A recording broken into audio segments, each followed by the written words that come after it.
যে আজি আমি পৰম ভাগ্যৱান যে ভকতৰ সংগত বহি আমি ঈশ্বৰৰ অমৃতময় কথা শুনাৰ সৌভাগ্য পাইছো। এইটো আমাৰ কাৰণে আজি পৰম আনন্দৰ কথা, কাৰণ জীৱনৰ যিটো দিনত ভকতৰ সংগত বহি ঈশ্বৰৰ কথা শুনিম সেইদিনাখন আমাৰ জন্ম জন্মান্তৰ কাৰণে পুণ্য সঞ্চয় হ'ব। আৰু এইটো অক্ষয় পুণ্য বুলি কৈছে, এইটো কেতিয়াও বিনষ্ট নহয়। যিমানে কৃষ্ণক দিয়ে সেহিকে অক্ষয়, ইহাক নিবাক একো জনে নপাৰে। আজি পুণ্যটো কোনেও দিব নোৱাৰে, ই একেবাৰে জন্ম জন্মান্তৰ কাৰণে যোগ হৈ গ'ল দেই, মনত ৰাখিব। গতিকে এই সুযোগটো ল'ব পৰাটো এটা পৰম সৌভাগ্যৰ কথা বুলি আমি প্ৰত্যেকেই অনুভৱ কৰিব লাগিব। যত স্বৰ্গ সুখ কিন্তু মুখ্য সুখ মূল ভকতৰ সংগৰ অন্তৰ্নিহিত।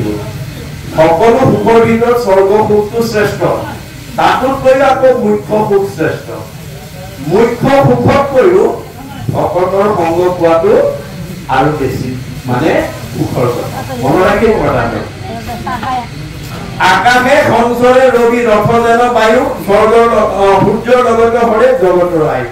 সূৰ্য উদয় আৰু অস্ত যোৱাৰ লগে লগে আমি দিনে দিনে এদিন মৃত্যুৰ মুখলৈ আগবাঢ়ি গৈ আছো। আমাৰ আয়ু এদিন এদিন কমি গৈ আছে। একক্ষণ মানে যিটো শুনে কৃষ্ণ কথা, তাৰ বিনে আনৰ জীৱন যায় গীতা। এক ক্ষণ 24 ঘণ্টাৰ ভিতৰত এক ক্ষণ যাতে আমি ঈশ্বৰৰ কাৰণে নিজক দিব পাৰো, মনত ৰাখিব কথাটো। পৰিয়ালৰ প্ৰত্যেক লোকে যাতে এক ক্ষণ সময় ঈশ্বৰৰ কাৰণে দিব পৰাকৈ আমি সজাগ হ'ব লাগিব বা আমি গঢ়ি তুলিব লাগিব। দাৰ্শনিক পণ্ডিতৰ অভিমত এক ক্ষণ মানে 4 মিনিট। 24 ঘণ্টাৰ ভিতৰত 4 মিনিট সময় যদি আমি ঈশ্বৰৰ কথা শুনিব পাৰো, গাব পাৰো, ক'ব পাৰো, তেতিয়াহ'লে আমাৰ জীৱনটো সাৰ্থক হৈ যাব। যদি 4 মিনিট সময়ত আমি 24 ঘণ্টাৰ ভিতৰত ঈশ্বৰৰ কথা এটা শুনিবৰ কাৰণে অনুৰাগী নহওঁ, তেতিয়া আমাৰ জীৱনটো বৃথা হৈ যাব। মনত ৰাখিব, আহিল কণা গ'ল কণা হৈ যাব। আমি জীৱশ্ৰেষ্ঠ মানুহ হিচাপেহে ঈশ্বৰৰ কথা শুনিব পাৰে, বাকী জীৱই নোৱাৰে। গীতাত কৈছে অসংখ্যাত জীৱ আছে সংসাৰৰ ভিতৰে, মনুষ্যকে ভজে আনে ভজিতে নাপায়। ঈশ্বৰৰ কথা শুনিব পৰা শক্তি মানুহৰ বাদে বাকী 4 মুঠি জীৱৰ আনৰ হাতত নাই। এই জীৱন পাই আমি যাতে 4 মিনিট সময় ঈশ্বৰৰ কাৰণে যাতে আমি দিব পৰাকৈ আমি নিজক গঢ়ি তুলিব লাগিব, অন্যথা আমাৰ জীৱনটো বৃথা হৈ যাব। সেইকাৰণে কৈছে কৃষ্ণক অৰ্পিয়া আমি কৰো কৰ্ম যত, তাতো নানা বিঘ্নি আছে জানিলো মনত। 28,000 এতিয়া অনুভৱ কৰিলে আমি যজ্ঞ কৰিছিলো, কিন্তু ঈশ্বৰতে অৰ্পণ কৰিছিলো। তৎসত্বেও ইয়াত বিঘিনি আছে বুলি আমি জানিব পাৰিছো। তাৰমানে আমাৰ যিমান বিলাক ধৰ্ম, বৰ্ণাশ্ৰম ধৰ্ম আছে, বৰ্ণাশ্ৰমৰ ধৰ্মগত যাৰ যেন বিধি আছে তাৰেকে কেৱল অধিকাৰ হৈছে। যিমান বিলাক বৰ্ণাশ্ৰম ধৰ্ম আছে সবৰে নীতি নিয়ম নিবন্ধ হৈ আছে।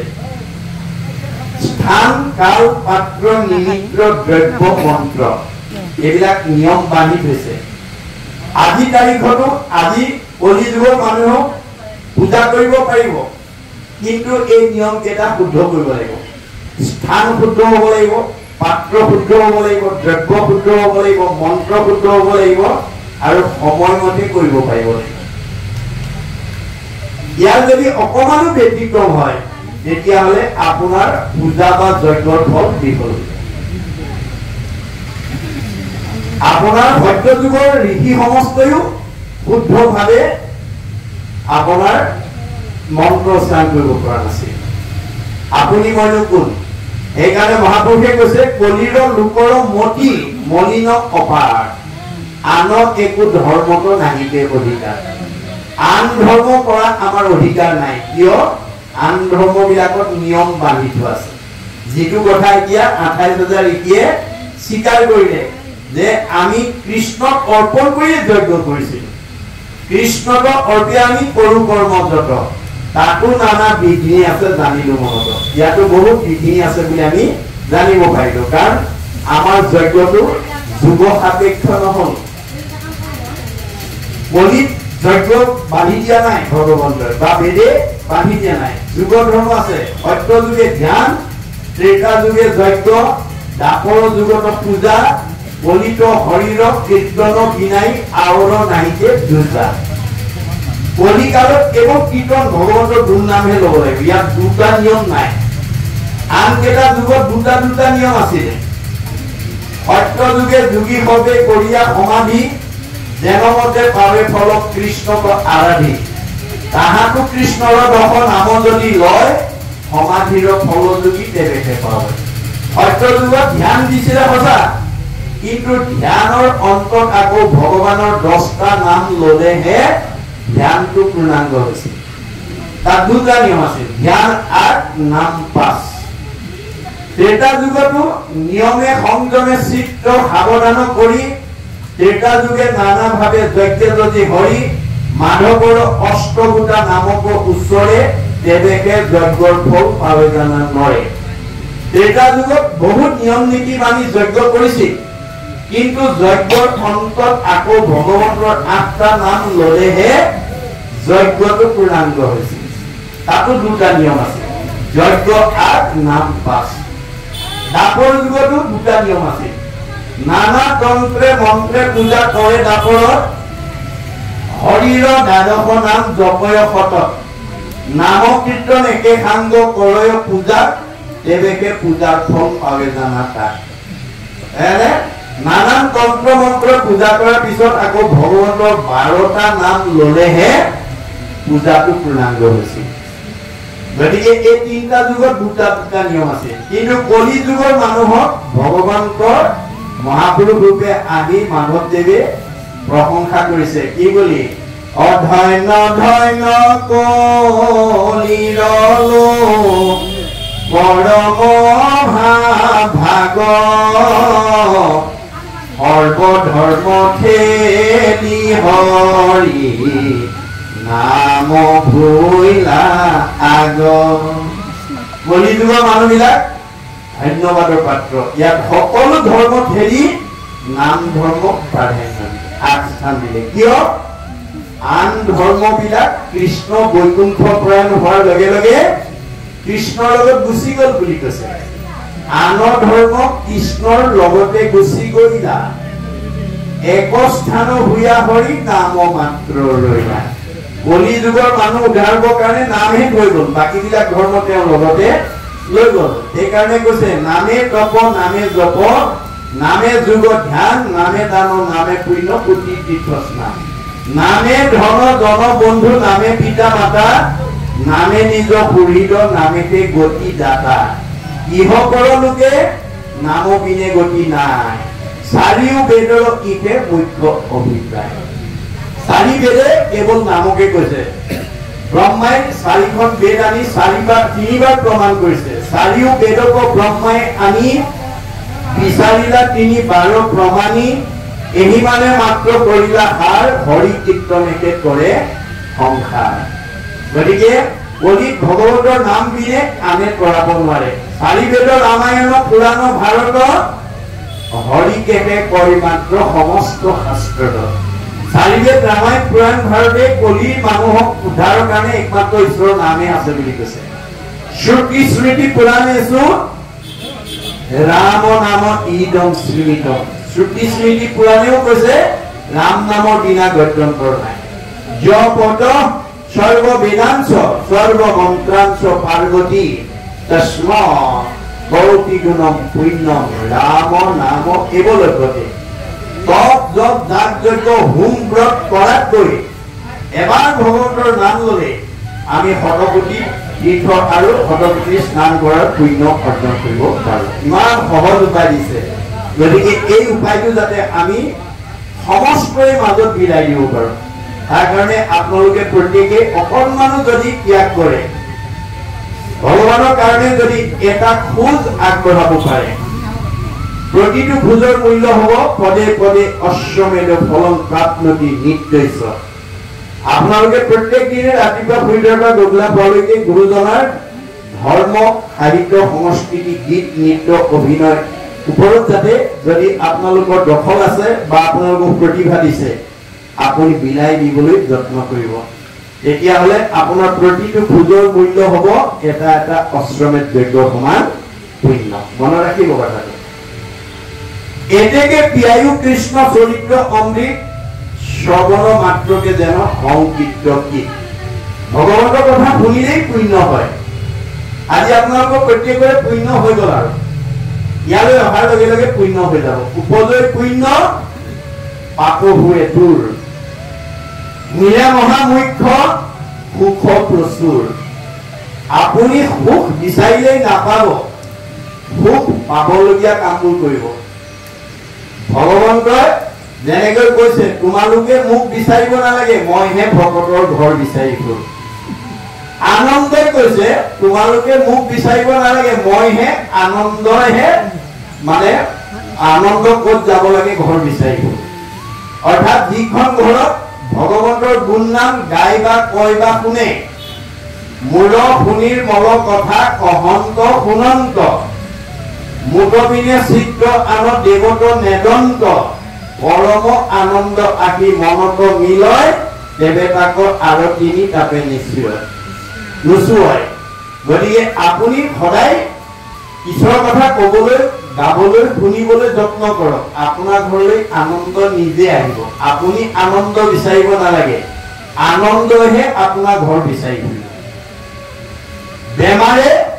বেমাৰ আপুনি বিচাৰিব নালাগে বেমাৰেহে আপোনাৰ ঘৰখন বিচাৰি ফুৰিব আপুনি ভাল ভাল খাই কোমল বিচনাত যদি বেলি দুপৰলৈকে শুই থাকে আপুনি ডায়েবেটিছ বেমাৰ বিচাৰিব নালাগে নিজে নিজে আহিব ডায়েবেটিছ বেমাৰে নিজে নিজে সেইখন ঘৰ আহি সোমাই যাব মনত ৰাখিব কথাটো শৰীৰ শ্ৰম আমাক বেদে কৈছে শাৰীৰিক পৰিশ্ৰম কৰিবা আৰু ৰাতিপুৱা সোনকালে উঠিবলৈ যত্ন কৰিবা ৰাতিপুৱা যিমান সৌৰ শক্তি আহৰণ কৰিব সিমানেই সৃজনী শক্তিটো বাঢ়ি যাব মনত ৰাখিব কথাটো আমাৰ ভাগৱতে কোৱা নাই কি জীৱন শৈলীৰ সকলো নিয়মৰ কথা কৈ দিছে আমি ভাগৱত নুশুনা কোনো মানুহে নিজৰ শৰীৰটো সুস্থ কৰি ৰাখিব নোৱাৰে মনত ৰাখিব কথাটো আপোনালোকে যদি শৰীৰটো সুস্থ ৰাখি মনটো আনন্দ ৰাখিব বিচাৰে ভাগৱত পঢ়িবই লাগিব ভাগৱতৰ সকলো নিয়ম বান্ধি থোৱা আছে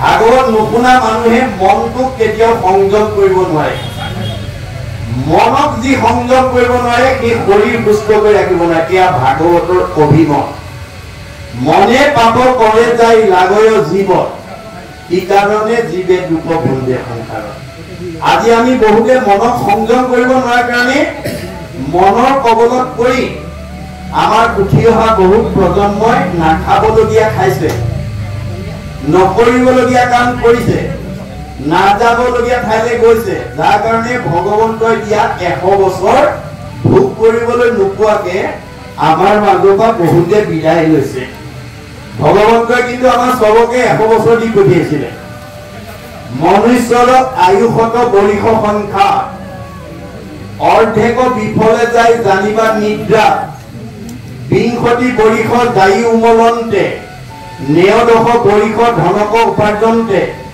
বৃদ্ধকালে যাই শেষ বৰিষ বিংশতি একো কাৰ্য সাধিবাক নাহিকে শততি হেন জানি শিশু হব এৰা আন কৰ্ম ধৰিও কুমাৰৰ কালে ভাগৱতৰ ধৰ্ম আমি ল'ৰা ছোৱালী বিলাকক সৰু কালৰ পৰাই ভাগৱত ধৰ্ম শিকাব লাগে ভক্তি ধৰ্ম শিক্ষা দিব লাগে পুৱা গধূলি ঈশ্বৰ উপাসনা কৰিবলৈ আপোনালোকৰ ঘৰলৈ অহা ভকতক সেৱা এটা জনাই আশীৰ্বাদ ল'বলৈ আপোনালোকে ল'ৰা ছোৱালী সৰুৰ পৰা শিকাব লাগিব এতিয়া কাৰো ঘৰলৈ বৈকুণ্ঠপতি কৃষ্ণ আহি নকয়হি তোমালোকৰ ল'ৰা ছোৱালী কেইটা পঢ়া শুনাত ভাল হওক পৰীক্ষা ভাল হওক স্বভাৱ ভাল হওক আয়ুষ্মান হব এইবুলি কাৰো ঘৰলৈ ভগৱন্ত আহি নকয় কোনে কব আমাৰ ভাগৱতত কৈছে হৰিৰ মূৰ্তিক হৰি ভক্তক দেখিবা শক্তি অনুৰূপে তাৰ প্ৰীতি আচৰিবা সমস্ত ভূততে আছে ভগৱান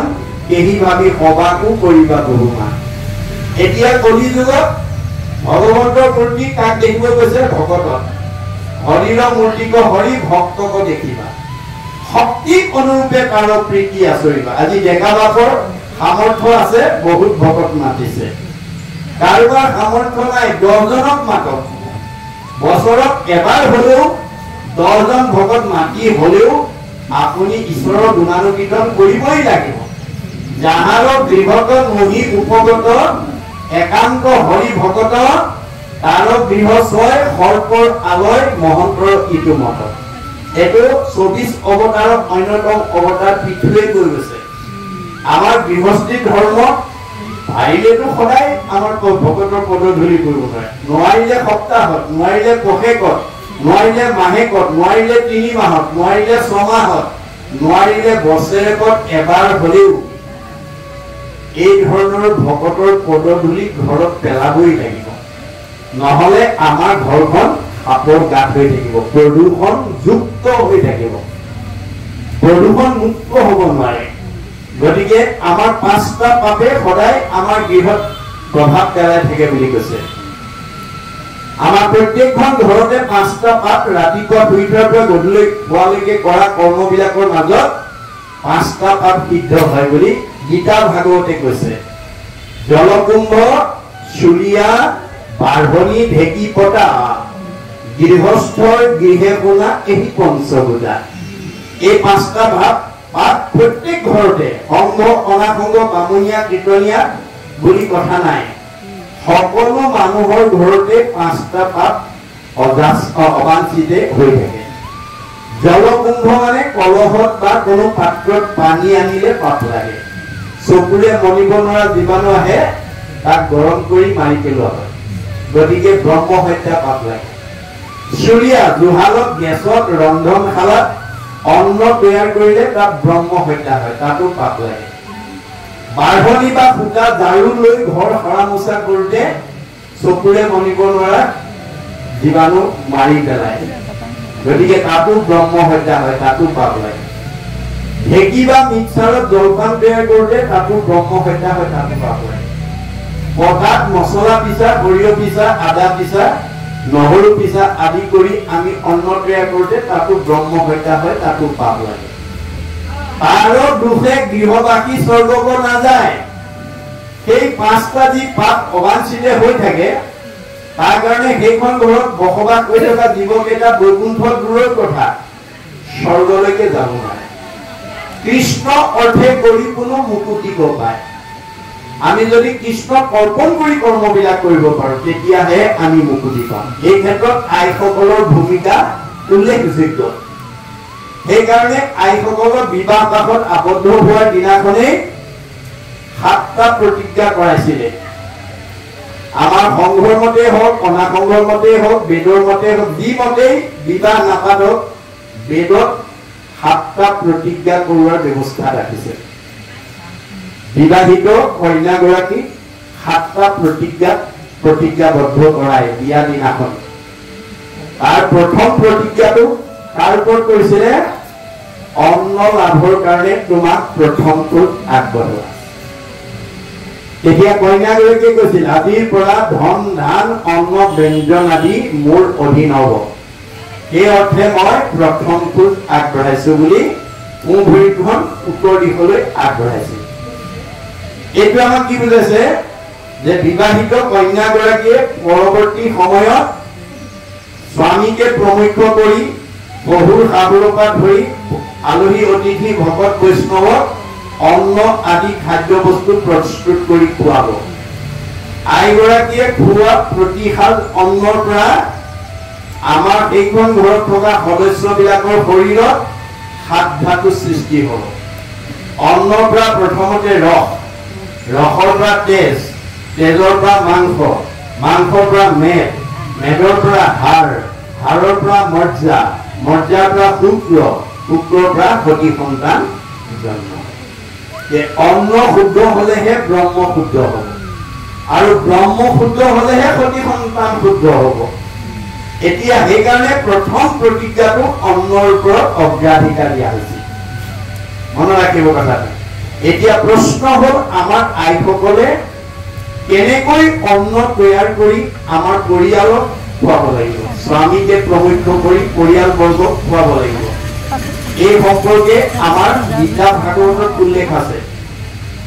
মানে যিকোনো ৰন্ধন প্ৰকৰণ আদি কৰিবলৈ যাওঁতে হবে কৃষ্ণকৰ জানিবা নিশ্চয় অৰ্পণা নভৰিলে কিছু ফল নধৰে। আমি ৰন্ধন কৰিবলগীয়া অন্নমুঠি ধোৱাৰ আগতে চাউলমুঠি ধোৱাৰ আগতে এমুঠি চাউল ঈশ্বৰক অৰ্পণ কৰি নোথোৱাকৈ ৰান্ধিব নালাগে। ধোৱাৰ আগতে এমুঠি চাউল হাতত তুলি লৈ মানে বিবাহিত আইগৰাকীয়ে এটা পাত্ৰত গুৰুদেৱ নাম ভকতত লাগিব অৰ্থে বা ভগৱন্তত লাগিব অৰ্থে অৰ্পণ কৰা হ'ল কৃষ্ণ। এইবুলি কৃষ্ণ মন্ত্ৰ উচ্চাৰণ কৰি এমুঠি চাউল এটা পাত্ৰত থোৱাৰ পিছতহে বাকীখিনি ধুই পখালি ভক্তি ভাৱেৰে ৰন্ধন কৰিব লাগে। আৰু ৰন্ধন কৰাৰ পিছত খাবলৈ দিওঁতেও কৃষ্ণ মন্ত্ৰ উচ্চাৰণ কৰি দিব লাগিব।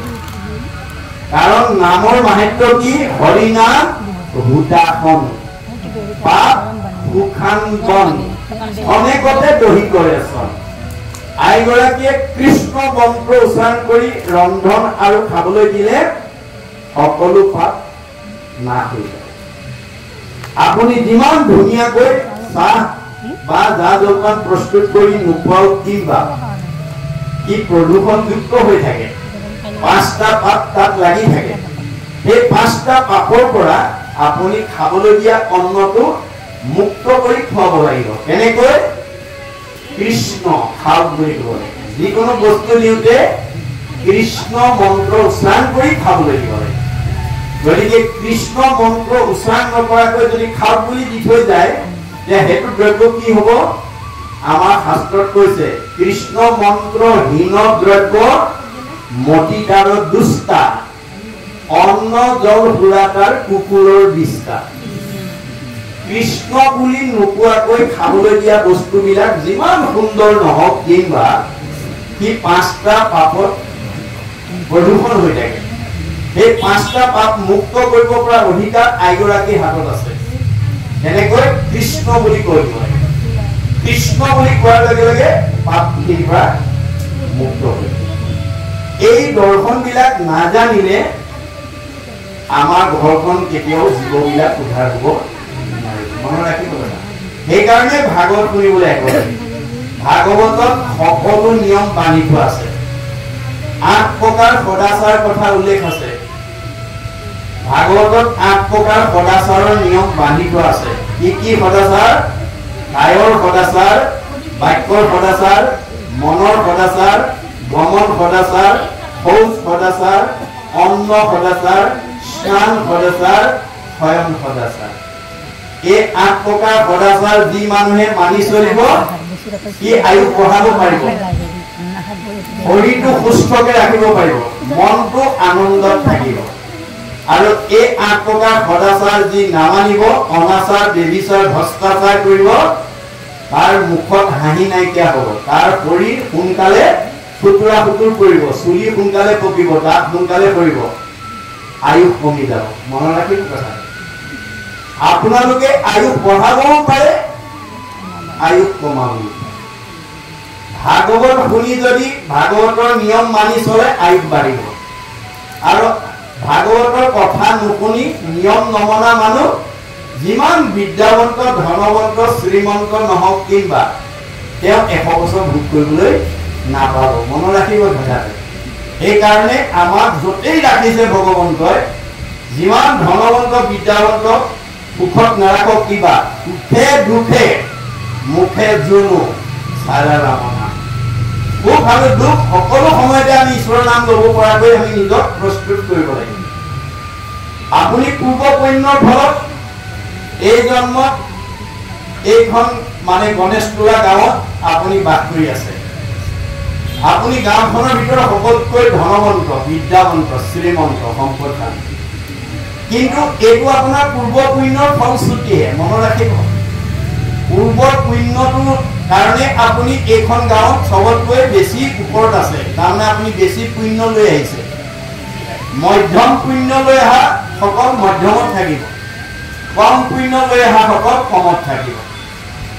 কিন্তু আপুনি পূৰ্ব পুণ্যৰ ফলত গণেশতলা গাঁৱত সুখ ভোগ কৰিবলৈ পায় ঈশ্বৰলৈ পিঠি নিদিব ঐশ্বৰ্য ভোগৰ মদে মত্ত হোৱা ঈশ্বৰত পৰাংমুখ হৈল যিটো জন যেন জীৰ্ণ গাড়ী আদি দুৰ্ঘোৰ সংসাৰ মহা সংকে পৰি হৈ মগন আমাৰ বেদে কৈছে মনত ৰাখিব ভগৱানে কৈছে তুমি পূৰ্ব পুণ্যত এই জন্মত সুখ ভোগ কৰিবলৈ পায় যদি ভকতৰ সঙলৈ নোযোৱা হোৱা নামঘৰলৈ নোযোৱা ঈশ্বৰৰ কথা শুনিবলৈ নোযোৱা নোগোৱা নুশুনা তেতিয়াহ'লে তোমাৰ চকৰি ঘূৰাবলৈ মোৰ বেছি সময় নালাগে মই কাকো সুখ দুখত একেদৰে নাৰাখো চক্ৰবৎ পৰিৱৰ্তনতে দুখান ঈশ্বৰ সুখান ঈশ্বৰ সুখ দুখৰ চকৰিটো ভগৱানে কৰ্মফলৰ ওপৰত ঘূৰাই থাকে যি মানুহে ভগৱতৰ দিয়া ধন টকা পইচা গাড়ী মটৰ টকা ঘৰ দুৱাৰ শিক্ষা বিদ্যা চাকৰি সকলো ব্যৱসায়ৰ মাজত থাকিও যিজনে ঈশ্বৰৰ নাম ল'ব পাৰে সেইজনক সকলো বিপদতে উদ্ধাৰ কৰে বুলি ভাগৱতত উল্লেখ আছে অসম্পদ কালত যিজনে ভজয় ঈশ্বৰক নিষ্ঠ কৰি এই তাৰ অমংগল সকলে গুচয় তাক ৰক্ষা কৰে হৰি সকলো থাকিও যিজনে ঈশ্বৰৰ নাম নেৰে সেইজনক সকলো বিপদৰ পৰা ভগৱানে উদ্ধাৰ কৰে কিন্তু আমাৰ স্বাভাৱিকতে কি হয় ধন ধান টকা পইচা গাড়ী মটৰ টকা ঘৰ দুৱাৰ শিক্ষা বিদ্যা চাকৰি বাকৰি ব্যৱসায় বেছি হলে আমি ঈশ্বৰৰ কথালৈ গুৰুত্ব নিদিওঁ ঈশ্বৰৰ কথা শুনিবলৈ আমি নাহো সমাজলৈ নহা হওঁ নামঘৰলৈ নহা হওঁ ভগৱানে কৈছে মই তাকো নাম ল'বলৈ বাধ্য কৰাই দিম কেনেকৈ এনেকুৱা এটা বেমাৰ লগাই দিম যিটো ডাক্তৰৰ ঔষধ খায়ো ভাল নোহোৱা হ'ব সেইদিনা কিন্তু সি মোৰ নাম ল'বলৈ বাধ্য হ'ব কি বুলি পাৰ কৰা ৰঘুনাথ সংসাৰ বিপদত পৰি যি মোৰ নাম লয় সেইজনক ভাল পাই বুলি কোন শাস্ত্ৰ লিখা আছে আপদ কালত ত্ৰাহিবলৈ নুভুলে সম্পদ কালে এই তাংক প্ৰতিতুষ্ট ভৈবন্ত ঈশ্বৰ ইটো কোন শাস্ত্ৰে কহে বিপদত পৰিলে ঈশ্বৰৰ নাম লয় সম্পদত নলয় সেইজনক ভাল পায় বুলি কোন শাস্ত্ৰত লিখা আছে আমাৰ সমাজত কিছুমান মানুহ যেতিয়া সকলো ফালৰ পৰা মানে স্বচ্ছল হৈ থাকে সমাজলৈ নাহে নামঘৰলৈ নাহে ঈশ্বৰ মানে সমাজৰ লগত সম্পৰ্ক নাৰাখে তেওঁ এদিন সমাজ বিচাৰিবলৈ বাধ্য হ'ব যিদিনাখন তেওঁ ঘৰত মানুহ মৰিব সেইদিনাখন কিন্তু তেওঁ সমাজ বিচাৰিবলৈ বাধ্য হ'ব গতিকে বিপদত পৰি সমাজ বিচাৰে সম্পদত নিবিচাৰে সেইজন মানুহক কোনোবা সমাজে ভাল পায় জানো নাপায় গতিকে man is a social animal মানুহ সমাজপ্ৰিয় জীৱ সম্পদ বিপদ সকলো সময়তে আমি সমাজৰ লগত সুসম্পৰ্ক ৰক্ষা কৰি চলিব লাগে তেতিয়া আপুনি সমাজৰ প্ৰিয় হৈ থাকিব সমাজে যাক ভাল পাব ভগৱন্তই তাক ভাল পাব সমাজে যাক বেয়া পাব ভগৱন্তই তাক বেয়া পাব মনত ৰাখিব কথা গতিকে ভগৱন্ত ভকত বৎসল ভকতে ভাল পালে ঈশ্বৰে কৃপা কৰিব সেইকাৰণে ভকতৰ আশীৰ্বাদ ল'বলৈ ল'ৰা ছোৱালীবিলাকক সৰুৰ পৰা শিকাব আপোনালোকে ভকত বৈষ্ণৱ আহিলে আশীৰ্বাদ এটা ল'ব আৰু তেওঁ পঢ়া শুনাত বা অন্যান্য দিশত কি দিশত দুৰ্বলতা আছে মাক বাপেকেহে জানিব আপোনাৰ স্কুললৈ পঠিওৱা ল'ৰাটো বা ছোৱালীজনী কোন বিষয়ত দুৰ্বলতা সচেতন মাক বাপেকেহে জানিব অংকত দুৰ্বলতা নে ইংৰাজীত দুৰ্বলতা নে সমাজ অধ্যয়নত দুৰ্বলতা নে বিজ্ঞানত দুৰ্বলতা নে ছবিত দুৰ্বলতা নে মাক বাপেকে জানিব কিন্তু আপুনি দুৰ্বলতা বুলি জানিলেই নহ'ব তাক সবলতালৈ উত্তৰণ ঘটাব লাগিব আমাৰ ভাগৱতে কৈছে দৈৱ বশে যদি সাধুৰ সংগ পায় নিশ্চয় জানা তাহাৰ স্বভাৱ দূৰ হয় আপোনাৰ ঘৰলৈ অহা সন্ত মহন্ত ভক্ত বৈষ্ণৱৰ ওচৰত সেই দুৰ্বল মনৰ ল'ৰাটো বা ছোৱালীজনী আনি আশীৰ্বাদ এটা ল'ব, প্ৰভু আশীৰ্বাদ এটা দিয়ক, ল'ৰাটো অংকত বৰ বেয়া, ছোৱালীজনী ইংৰাজীত বৰ দুৰ্বলতা। 10 জনে যদি মূৰত হাত ফুৰাই কয় ঈশ্বৰে কৃপা কৰিব, ভালকে কয়, বছ সজনৰ আশীৰ্বাদে মিলে কৃষ্ণৰ প্ৰসাদ। কৃষ্ণক আপুনি কলিযুগত পোনপটীয়াকে পাব নোৱাৰিব। কেনেকৈ পাব? গীতা ভাগৱতত কৈছে, কৃষ্ণক পাইবাৰ জানা ভকতিহে কণ্ঠ, ইহাক কহে গীতা ভাগৱত গ্ৰন্থ। গীতা ভাগৱতে কৈছে আমি কলিযুগৰ মানুহে ভগৱন্তক ভকতিৰ দ্বাৰা পাব লাগিব। ভকতি ক'ত কৰিব? ভকতত ভকতি দানে কৰু গুৰু দায়া তনয় অধিক। আমি ভকত বৈষ্ণৱক নিজৰ জন্ম দিয়া সতী সন্তানতকৈও বেছি শ্ৰদ্ধা ভক্তি আদৰ কৰিব। আৰু সেই ভকতে যদি আশীৰ্বাদ কৰে আপোনাৰ মংগল হ'বই। আৰু এয়া বেদৰ বাণী, অজনৰ আশীৰ্বাদে মিলে কৃষ্ণৰ প্ৰসাদ। গতিকে আপোনালোকৰ কিবা অমংগল হৈছে, আপুনি সুমংগল কৰিবলৈ হ'লে ভকতৰ পদধূলি পেলাব। সুমংগলেই অমংগল জানা কৃষ্ণ বিনে, অমংগলেই সুমংগল কৃষ্ণৰ কীৰ্তনে। সব ধন ধান টকা পইচা গাড়ী মটৰ টকা ঘৰ দুৱাৰ চাকৰি বাকৰি ব্যৱসায় থাকিলেও আপুনি অমংগল মুক্ত হ'ব নোৱাৰিব যদিহে সেইখন ঘৰত কৃষ্ণ নামৰ প্ৰকাশ নকৰিব। অৰ্থাৎ পোহৰৰ বিনা আন্ধাৰ আহিবই। আৰু পোহৰ নথকা ঠাইলৈ যেনেকৈ আন্ধাৰ অহাটো বিজ্ঞানসন্মত বাস্তৱ সত্য, যিখন ঘৰত কৃষ্ণ ভক্তি নাথাকে, ভক্তি মানে পোহৰ, সেইখন ঘৰ অমংগল মুক্ত হ'ব নোৱাৰে। মনত ৰাখিব কথা। গতিকে এই তথ্য আমাক ভাগৱতে দি আছে। গতিকে এতিয়া কৈছে যে এতেকে পিয়ায়ো কৃষ্ণ চৰিত্ৰ অমৃত, শ্ৰৱণ মাত্ৰকে যেন সংকীৰ্ত কীট, জাগ যুগ যজ্ঞ কৰি দুখ পাইলো মাত্ৰ, আবে কহি উপ মহা ভাগৱত শাস্ত্ৰ। যাগ যজ্ঞ কৰি আমি কষ্টহে পালো। 28,000 বেদজ্ঞ ঋষিয়ে স্বীকাৰ কৰিছে, আপুনি মইনো কোন? গতিকে কৃষ্ণ কথা ইটো অমৃতটো কৰি চোৱা, শুনো সুক পৰীক্ষিতৰ সংবাদ। এতিয়া সুক আৰু পৰীক্ষিতৰ মাজত যিটো সংলাপ হৈছিল, যিটো আলোচনা হৈছিল, হেৰা সুক তুমি আমাক কৈ পেলাই কৃতাৰ্থ কৰা, এইবুলি কৃষ্ণ কথা ক'বৰ কাৰণে 28,000 ঋষিৰ বয়োজ্যেষ্ঠ জ্ঞানজ্যেষ্ঠ বেদজ্ঞ শাস্ত্ৰজ্ঞ টীকালজ্ঞ সৌনকে সুতক আহ্বান জনাইছে। ইয়াৰ পিছত কি হ'ব আমি পদবন্ধা আমাক কি শিক্ষা দিব বিচাৰিছে ভাগৱতী, আমি তাৰ ওপৰত আলোচনা কৰিম। এতিয়া সৌনকে সুতক কৈছে যে হেৰা সুত মহামণি, যাৰ ঘোঁৰা, যিজন ৰজাৰ ঘোঁৰা ৰথ আকাশ মাৰ্গেদি গৈ অসাগৰা পৃথিৱীৰ অধীশ্বৰ হৈছে, 61 ৰজা হৈছিল, সাৰ্বভৌম ৰজা হৈছিল। গতিকে যিজন লোকে ডেকা কালতে শৰীৰ ত্যাগ কৰিব লগা হ'ল, গোটেই পৃথিৱীৰ ৰজা মহাৰজাই যাৰ দাসত্ব স্বীকাৰ কৰিছিল, কৃষ্ণত ভকত তেন্তে মহাভাগৱত, তেওঁ কিন্তু কৃষ্ণত মহাভকত আছিল, ভকত মহাভকত স্বৰূপ আছিল।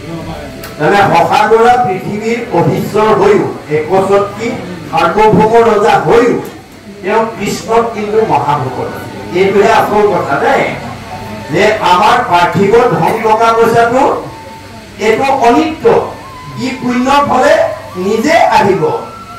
আপুনি সৎ কাম কৰক, আপোনাৰ ঘৰলৈ সম্পদ নিজে আহিব। আপুনি সম্পদ বিচাৰিব নালাগে, সম্পদ নিজে আহিব। আপুনি ভগৱন্তক বিচাৰিব নালাগে, ভগৱন্ত নিজে আহিব।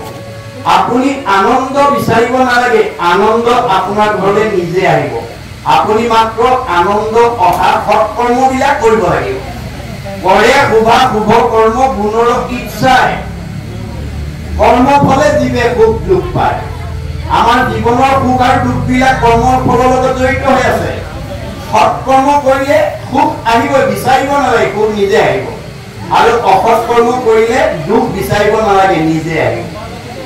গতিকে আপুনি আনক হিংসা কৰিব পাপ হ'বই আৰু পাপায় পৰপীড়নম আপোনালোকৰ কাৰোবাৰ যদি পৰহিংসা স্বভাৱ আছে আজি ইয়াতে এৰিব দেই আপোনালোকে আনক হিংসা কৰিব পাৰিব অন্যায় কৰিব পাৰিব দুখ দিব পাৰিব আঘাত দিব পাৰিব সীমা ঠেলিবও পাৰিব কাৰণ আপোনাৰ সেইটো শক্তি আছে সামৰ্থ্য আছে কিন্তু যি মানুহে আনক দুখ কষ্ট দিব আঘাত দিব অন্যায় কৰিব ঠগিব প্ৰবঞ্চনা কৰিব সীমা ঠেলিব এইবিলাক মানুহৰ আয়ু কাটিব মনত ৰাখিব দেই ভগৱানে কৈছে তুমি কাক দুখ দিছা কাক আঘাত দিছা কাক অন্যায় কৰিছা কাক ঠগিছা সবতে দেখোন ময়ে আছো যত দেখা ভূত প্ৰাণী সবাহাকে বিষ্ণু মানি হিংসা এৰি কৰা উপকাৰ মই সবতে আছো কৰ্মফলে বিভিন্ন ৰূপত আছে আজি আমি কৰ্মফলে মানুহৰ জন্ম পাইছো যদি আকৌ মানুহৰ জন্ম পাই পেলাই যদি আমি জ্ঞাতি হিংসা কৰ্ম কৰো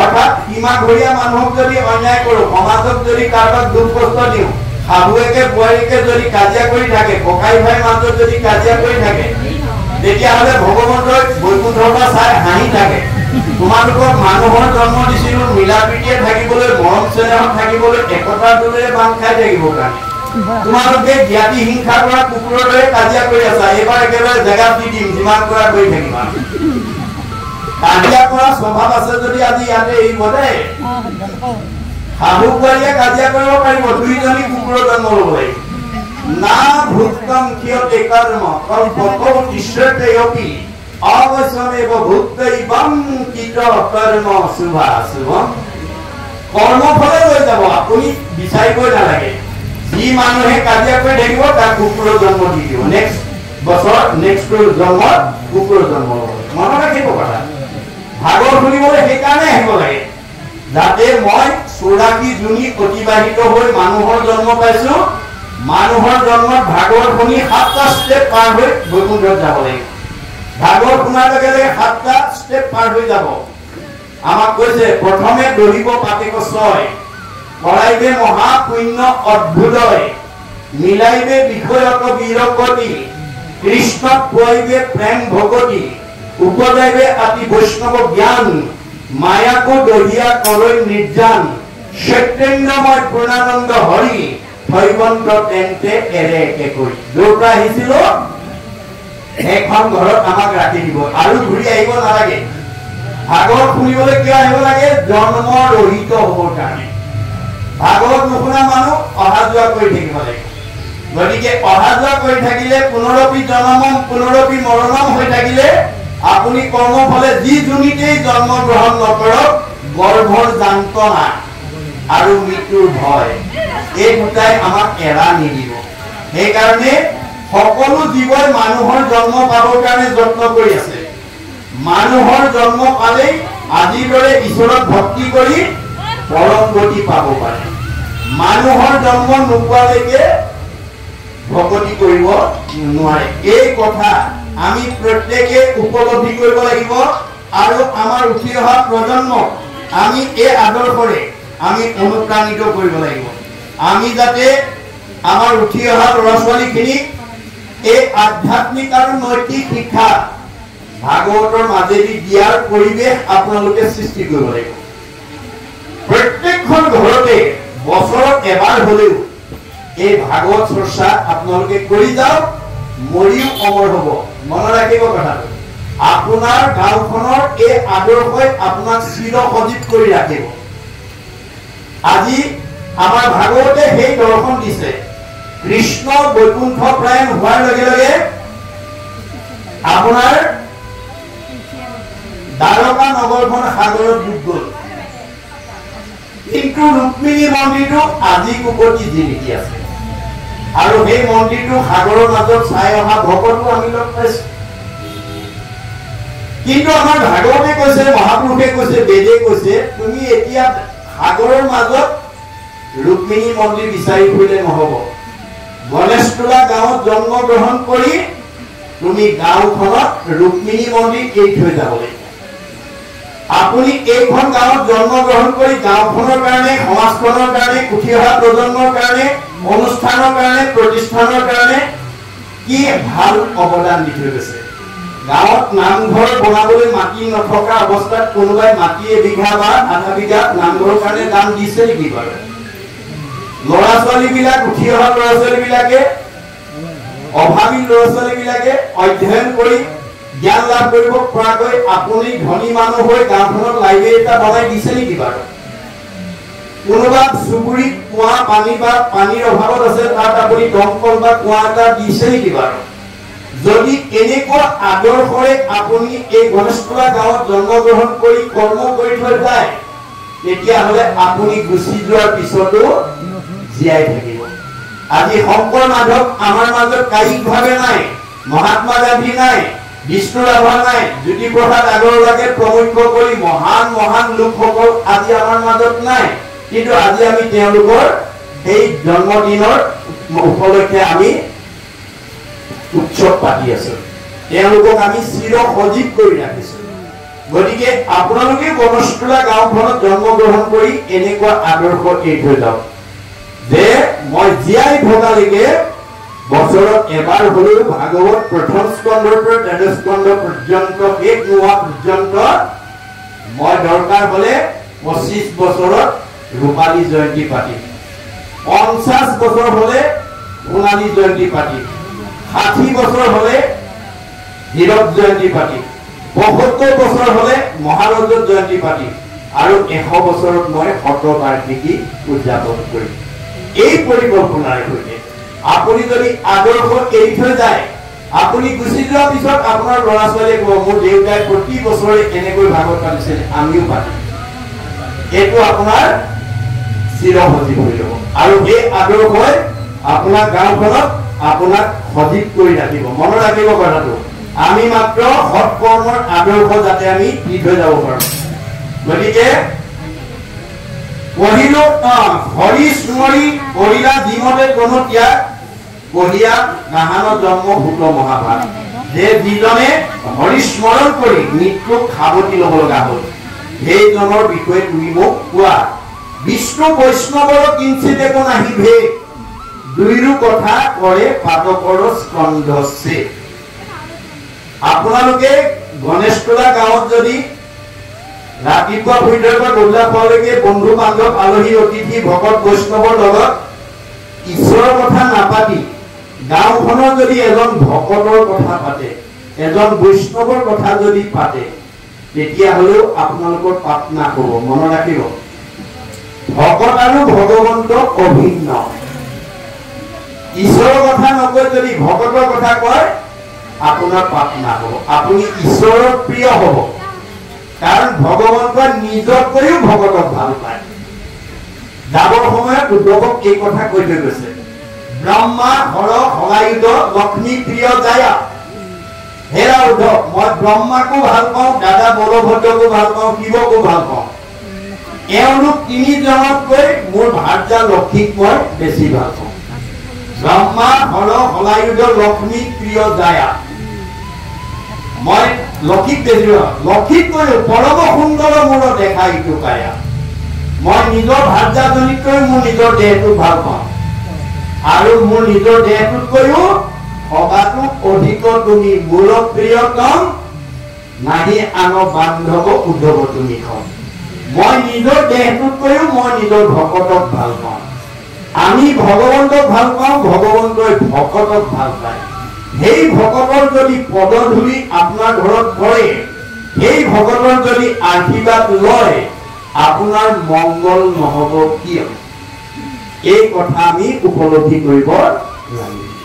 সেইকাৰণে ভকতৰ পদধূলি বছৰত এবাৰ হলেও আমি প্ৰত্যেক গৃহস্থীয়ে কৰ্ম আঁচনি কৰি ল'ব লাগিব যে মই বছৰত এবাৰ হলেও এনেকুৱা এটা কৰ্ম আঁচনি কৰিমে। ভাবিলেই হ'ল আৰু বহুত ধন টকা পইচা থাকিলেও আপুনি ভাল কাম কৰিব নোৱাৰিবও পাৰে যদি নাভাবে। যদি নাভাবে নোৱাৰে। আমাৰ এতিয়া মানুহৰ প্ৰয়োজনীয় কৰ্মবিলাকো বহুত ধন টকা পইচা থকা মানুহে কৰা দেখা নাযায়। কিয়?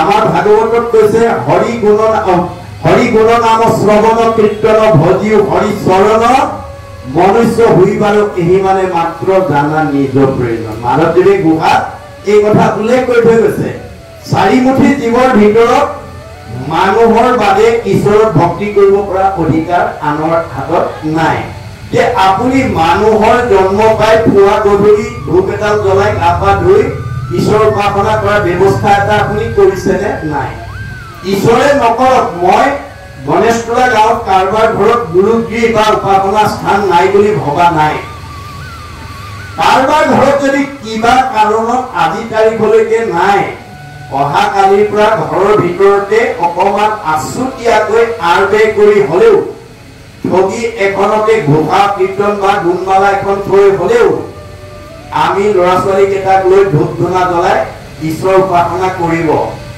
আৰু ভগৱানক ক'ব প্ৰভু ডেকা বাপৰ দৰে বৰুৱা বাপৰ দৰে হাজৰিকা বাপৰ দৰে নাথ বাপৰ দৰে মোৰো ধুনীয়া গুৰুগৃহ অকমান বনোৱাৰ হেঁপাহ আছে কিন্তু এইকেইটা অভাৱৰ কাৰণে মই কৰিব পৰা নাই কৃপা কৰি তুমি মোৰ মনৰ কামনাটো পূৰণ কৰিবা এই বুলি উপাসনা কৰাৰ পিছত ভগৱানক মনৰ কথাটো ক'ব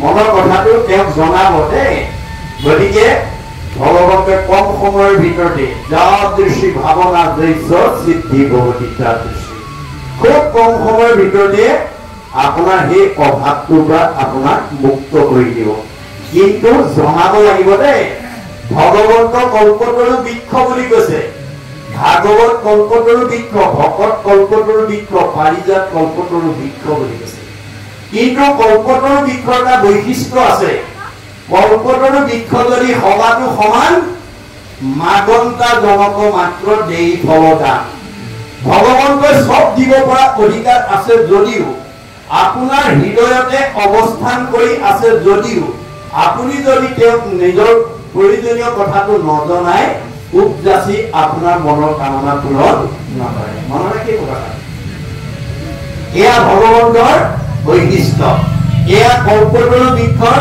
বৈশিষ্ট্য এই কথা আপোনালোকে জানিব লাগিব আৰু উঠি অহা প্ৰজন্মক জনাব লাগিব আমি যদিও ভগৱন্ত অব্যক্ত যদিও নিৰ্গুণ যদিও অদৃশ্য আজি তাৰিখত আপুনি দৃশ্যমান কৰিব পাৰিব ভাগৱতে কৈছে কেনেকৈ গুণৰ দ্বাৰা অব্যক্ত ঈশ্বৰ হৰি জাত পৰে নাহি নাহি পৰম পুৰুষ ভগৱান ও ভক্ত জনে লইলে নাম পূৰ্ণ কৰি মন কাম অন্তৰতে দেই সমিধান হৃদয়তে আপোনাক সমিধান দিও আপুনি মাত্ৰ ভাবক কিবা সমস্যাত আপুনি কৰিছে নেকি কিবা বিপদ হৈছে নেকি যদি হৈছে একান্ত মনে তেওঁক জনাওক আৰু তেওঁ আহি হৃদয়তে অৱস্থান কৰি কাৰ ওচৰলৈ গ'লে আপোনাৰ সমস্যা সমাধান হ'ব কৈ দিব অথবা নিজেই প্ৰতিনিধি হিচাপে আহিব যেনেকৈ ব্যাসৰ ওচৰলৈ নাৰদক প্ৰতিনিধি পঠাই দিছে ব্যাস বিদগ্ধ পণ্ডিত বেদজ্ঞ শাস্ত্ৰজ্ঞ টীকাজ্ঞ গতিকে তেওঁ ধ্যানত ভগৱানক সাক্ষাৎ কৰিব পৰা যোগ্য ব্যক্তি হৈও জীৱনটোতে অসুস্থতাত ভুগিব লগা হ'ল কিয় তেওঁ দিয়া প্ৰতিভাটো সৎ প্ৰয়োগ কৰিব নজনাৰ কাৰণে আপোনালোকৰ গণেশতলা গাঁৱত কাৰোবাক ভগৱন্তই আটাইতকৈ ধনী কৰি পঠিয়াইছে কাৰোবাক আটাইতকৈ বিদ্যাৱন্ত কৰি পঠিয়াইছে কাৰোবাক আটাইতকৈ সম্পদশালী কৰি পঠিয়াইছে কাৰোবাক হয়তো আটাইতকৈ জ্ঞানৱন্ত কাৰোবাক হয়তো আটাইতকৈ বুদ্ধিমন্ত কৰি পঠিয়াইছে আপোনালোকৰ গণেশতলা গাঁৱত বসবাস কৰি থকা গাঁওবাসীহে জানিব আপোনালোকৰ গাঁওখনৰ ভিতৰত আটাইতকৈ ধনী মানুহ কোন আটাইতকৈ বিদ্যাৱন্ত কোন আটাইতকৈ সম্পদশালী কোন আটাইতকৈ বুদ্ধিমন্ত কোন আটাইতকৈ জ্ঞানী মানুহ কোন আপোনালোকে জানিব কিন্তু ভগৱানে কৈছে তুমি জানিলেই নহব মই যে তোমাক গণেশতলা গাঁওখনৰ ভিতৰত আনতকৈ বেছি ধনী কৰি পঠিয়াইছিলো আনতকৈ তোমাক বেছি বিদ্যাৱন্ত কৰি পঠিয়াইছিলো আনতকৈ তোমাক সম্পদশালী কৰি পঠিয়াইছিলো আনতকৈ তোমাক বুদ্ধিমন্ত আৰু জ্ঞানী কৰি পঠিয়াইছিলো তাৰ মূল কাৰণটো হৈছে যাতে মোৰ এই প্ৰতিভাটো মূল কামত ব্যৱহাৰ কৰিবলৈ শিকিবা মূল কামত ব্যৱহাৰ কৰিবলৈ শিকিবা মই মানে তৃণমূল এটা আত্মা, মই মানে পৰিয়াল, মই মানে সমাজ, মই মানে অনুষ্ঠান, মই মানে প্ৰতিষ্ঠান, মই মানে দল, মই মানে সংগঠন, মই মানে জড় জগত, মই মানে জীৱ জগত, মই মানে নিখিল জগত। অহমেবাস্মে অগ্ৰে ন অন্যচ্ছাদসৎ পরম প্রচ্ছাদহম যো একৈশ্য যো অবশিষ্যতে শিষ্যহম। আদিত মই, মধ্যত মই, শেষত ময়েই থাকিম।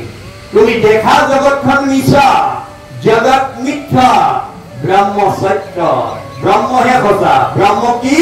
জীৱ ব্ৰহ্ম এব কেৱলম, জীৱই ব্ৰহ্ম। আপুনি গাঁওখনৰ তৃণমূল এটা আত্মাৰ পৰা পৰিয়াল, সমাজ, অনুষ্ঠান, প্ৰতিষ্ঠান, দল, সংগঠনক আগবাঢ়ি যোৱা কামত গাঁওখন সৰ্বাংগীন দিশত উন্নয়ন কৰাৰ ক্ষেত্ৰত ভগৱানে দিয়া প্ৰতিভাটো প্ৰয়োগ কৰিব লাগিব। যদি আপুনি প্ৰয়োগ কৰিব নাজানে, আপোনাৰ মোৰো অৱস্থা ব্যাসৰ দৰেই হ'ব। ব্যাসক বিদগ্ধ পণ্ডিত, বেদজ্ঞ, শাস্ত্ৰজ্ঞ, টীকাজ্ঞ কৰি পঠাইছিল, কিন্তু প্ৰয়োগ কৰিব নাজানিলে। নজনাৰ কাৰণে দিনেক পূৰ্বতে পৰা সৰস্বত ঋষি বদৰিকাশ্ৰমত আচন্ত ব্যাস বহি। এদিন বদৰিকাশ্ৰমত বহি আছে। কেনেকৈ আছে? ভূগোলত ভূগোল মন নাহি সুখ শান্তি, নকান্ত উপায় একো মনে গুণি গান্ধী। ভাবি চিন্তি উত্তৰ বিচাৰি পোৱা নাই, কিয় কাৰণে তেওঁ মনত অশান্তি হৈছে। অধু মুখে আছে বকি হুয়া নিশ বদ, কেহি বেলা তৈত্যাসী মিলিল নাৰদ। ভগৱন্তে পঠাই দিছে, যোৱা নাৰদ, মোৰ ভকত বিপদত পৰিছে, ক'ত ভুল কৰিছে আঙুলিয়াই থৈ আহা। নাৰদ আহি গ'ল, হাতে বিনা যন্ত্ৰ, মুখে ৰাম নাম, হৃদয়ত কৃষ্ণ মূৰ্তি স্ফূৰ্তি উৎসাহ। নাৰে আহি গ'ল। অহাৰ লগে লগে সচকিত হৈ গ'ল। আহা ব্যাস বুলি মানে ব্যাসে নাৰদক আচমনি কৰিছে। পাদ্য অৰ্ঘ, পাদ্য মানে ভৰি ধোৱা পানী, অৰ্ঘ মানে মুখ ধোৱা পানী। আমি ভকতক ভৰি ধোৱা পানীয়ে মুখ ধুব দিব নালাগে, এইটো বেদৰ মত। নজনাৰ কাৰণে বহুতে ভৰি ধোৱা পানীয়ে মুখ ধুবলৈ দি আছে, এইটো সংস্কাৰ কৰিব। এইটো আমাৰ বেদৰ মতে ভৰি ধোৱা পানীয়ে ভকতক মুখ ধুবলৈ দিব নালাগে। লগে লগে আসনত বহুৱাই ক'লে, কোৱা উদ্দেশ্য ব্যাখ্যা। নাৰদে কৈছে, মোক উদ্দেশ্য সোধাৰ আগতে তুমি কোৱা, তোমাক ভগৱন্তই এই কালৰ এই যুগৰ বিদগ্ধ পণ্ডিত, বেদজ্ঞ, শাস্ত্ৰজ্ঞ, টীকাজ্ঞ কৰি পঠিয়াইছিলে। ধ্যানত তুমি ভগৱানক সাক্ষাৎ কৰিব পৰা যোগ্য ব্যক্তি কৰি পঠিয়াইছিলে। তৎসত্বেও তুমি কিয় মন মাৰি আছা, সেই কথাটো মোৰ আগত কোৱা। নাৰদৰ আহ্বান শুনি ব্যাসে ক'লে, কি বুলি ক'লে? হেৰা দেৱৰতী, মই নাজানো মই ক'ত ভুল কৰিলো। তুমি মানে অৱতাৰী পুৰুষ হিচাপে, বিদগ্ধ পণ্ডিত হিচাপে তুমি মোক আঙুলিয়াই দিয়া। এই ক্ষেত্ৰত ব্যাসৰ এই বক্তব্যে আমাক কি দেখুৱাইছে? দাস্যত্ব ভাৱ। ব্যাসো 24 অৱতাৰৰ অন্যতম অৱতাৰ, কিন্তু মান্যতা কাক দিছে? নাৰদ। আপোনালোকে গণেশপুৰা গাঁৱত কোনোবা বহুত বিদ্যাৱন্ত হ'ব পাৰে, নাভাবিব মোতকৈ আৰু জনা মানুহ নাই। আপোনাতকৈ বয়সত কম হ'ব পাৰে, শিক্ষাত কম হ'ব পাৰে, আপুনি নজনা কথাও জানিব পাৰে। তেওঁৰ পৰা আপুনি শিকি ল'বলৈ কুণ্ঠাবোধ নকৰিব। কুণ্ঠাবোধ কৰা মানে অভিমান। অভিমানে হৈছে পতনৰ কাৰণ। কোনো কামতে আমি অভিমান কৰিব নালাগে। নাৰদেও অভিমান কৰিছিল, কি বুলি? 12 বৈষ্ণৱৰ ভিতৰত মই এজন শ্ৰেষ্ঠ বৈষ্ণৱ। কিন্তু সেইজনেও এদিন স্বীকাৰ কৰিবলৈ বাধ্য হ'ল। কোনদিনা? যে গংগাৰ পাৰে পাৰে এদিন চান্দালিনী আহি আছিল। ফকীৰ ব্ৰাহ্মণে পূজা কৰি আছিল। পূজা কৰি থকা দেখি চান্দালিনী আহি সুধিলে, বোপা ফকীৰ তুমি কাৰ পূজা কৰিছা? আই চান্দালিনী, মই বিষ্ণুতকৈ শ্ৰেষ্ঠ দেৱতাৰ পূজা কৰিছো। বিষ্ণুতকৈ শ্ৰেষ্ঠ দেৱতা? বিষ্ণুতকৈ শ্ৰেষ্ঠ। সেইজন কোন? ইন্দ্ৰ। উদ্ধবাহু ক'লে, কি শুনিলো বুলি কাণত হিলা দি দৌৰ মাৰি 108 বাৰ বুৰ মাৰি গংগাত বাহিৰটো শুদ্ধ কৰিলে। অৰ্থাৎ শব্দ ব্ৰহ্ম, ৱৰ্ড ইজ গড, ই অবিনাশী। মনত ৰাখিব, আমি এতিয়া ইমান সময় যি ভাগৱত শুনি আছো, নোমে নোমে সোমাই গৈছে আমাৰ, প্ৰতি নোমে নোমে সোমাই গৈছে। মনত ৰাখিব কথা। শব্দপ্ৰামৰ ইয়াৰ বিনাশ নাই গতিকে 108 বাৰ বুল মাৰি বাহিৰটো শুদ্ধ কৰিলে কাণেদি সোমাই যোৱা শব্দটোৰ প্ৰতিক্ৰিয়াৰ পৰা নিজক বচাবৰ কাৰণে পাৰতে বহি কৃষ্ণ নাম জপ কৰি আছে সেই সময়তে নাৰদ আহি ওলালেহি আই চান্দালিনী তুমি গীতা বসে কি কৈছা বোপাক কি কবা আজি মোৰ দুৰ্ঘটনা কি হ'ল মই গংগাৰ পাৰে পাৰে আহি আছিলো সুখীলে পূজা কৰি আছিলে কাৰ পূজা বুলি শুনিলো বিষ্ণুতকৈ শ্ৰেষ্ঠ দেৱতাৰ পূজা বুলি ক'লে সেইজন কোন বুলি সোধা ইন্দ্ৰ বুলি ক'লে কোৱাৰ লগে লগে মই কাণত ঠিলা দি 108 বাৰ বুল মাৰি গংগাত পানীটো শুদ্ধ কৰিলো কিন্তু শব্দটো কাণেদি সোমাই গ'ল তাৰ প্ৰতিক্ৰিয়াৰ পৰা নিজক বচাবৰ কাৰণে মই কৃষ্ণৰ নাম জপ কৰি আছো কি কোৱা চান্দালিনী যাক চুলে গা ধুব লাগে যাৰ চাহটো গছকিলে অপবিত্ৰ হয় যাৰ লগত সংলাপ কৰিলে অপবিত্ৰ হয় তোমাক অপবিত্ৰ কৰিছে এই কথা শুনিহে মই আশ্চৰ্য প্ৰকাশ কৰিছো তেতিয়া চান্দালিনীয়ে ক'লে ভূপা নাৰদ তুমি ঠিকেই কৈছা কিন্তু মোৰ প্ৰাৰব্ধ কালত ভগৱন্তৰ ওচৰত নিবেদন আছিল আৰু নিবেদনটোত মোৰ অনুমোদন জনাইছিল মোৰ নিবেদনটো আছিল প্ৰভু কৰ্মফলে জীৱা জন্ম হৌক সংসাৰত প্ৰভু নচাৰুক চিত তোৱা চৰণ কৰ্মফলে মোক তুমি মানে মহানগৰতে দিয়া বা চহৰতে দিয়া পাহাৰৰ ওপৰতে দিয়া বা নদীৰ পাৰতে দিয়া আপোনাৰ মানে গুৱাহাটী মহানগৰতে দিয়া বা মানে গণেশপুৰা গাঁৱতে দিয়া তাতেই থাকি মই যাতে তোমাৰ নাম ল'ব পাৰো এই কৃপা তুমি মোক কৰিব তুমি কোৱাৰ দৰে মই কৰ্মফলত চান্দালিনীৰ গৰ্ভত জন্ম গ্ৰহণ কৰিলো কিন্তু কৃষ্ণ কি পৰম দেৱ সংসাৰতে সাৰ পাতকী উতৰে মাত্ৰ নাম লৈলে যা যিজনৰ নাম ল'লে মহাপাতকী কৰিব পাৰে এই কৃষ্ণ এৰি যিটো আন দেৱ পূজয় বহুতো অধম কিটো একোৱেই নুবুজয় হেম পাখণ্ডত মই কৰিলো আলাপ এতেকে সিজিল মোৰ অমোচন পাত সেইজন অবৈধ লোকৰ লগত মই মানে কথা পতাৰ কাৰণে মোৰ অমোচন পাত সিদ্ধ হ'ল আৰু সেইকাৰণে মই তাৰ পৰা মুক্ত পাবৰ কাৰণে কৃষ্ণ নাম জপ কৰি আছো নাৰদ আচৰিত খাই গ'ল মই এই মুহূৰ্তলৈকে নিজকে শ্ৰেষ্ঠ বৈষ্ণৱ বুলি ভাবিছিলো চান্দালিনী বুলি হীন জাতি বুলি ভাবিছিলো কিন্তু অতি পাতকী কৰি হৰিষ হিয়াৱৈ কৃষ্ণক এক নিমিষ ভৈল পুণ্যশালী কিয় বিচিত্ৰ পবিত্ৰ কাৰিকো কৰে পবিত্ৰ এওঁ মানে মোক পবিত্ৰ কৰি দিলে এওঁৰ কথাই আজি মোক সংস্কাৰ কৰি দিলে চাৰিও বেদৰ তত্ত্ব তই আছ জানি তই সেই উত্তম জাতি তই মহা জ্ঞানী তীৰ্থকো পবিত্ৰ কৰে ইটো কোনো শিৱ লোকৰ দৰ্শনে हुए জগত প্ৰবীণ তই চাৰি বেদৰ সাৰ তত্ত্ব আনিছ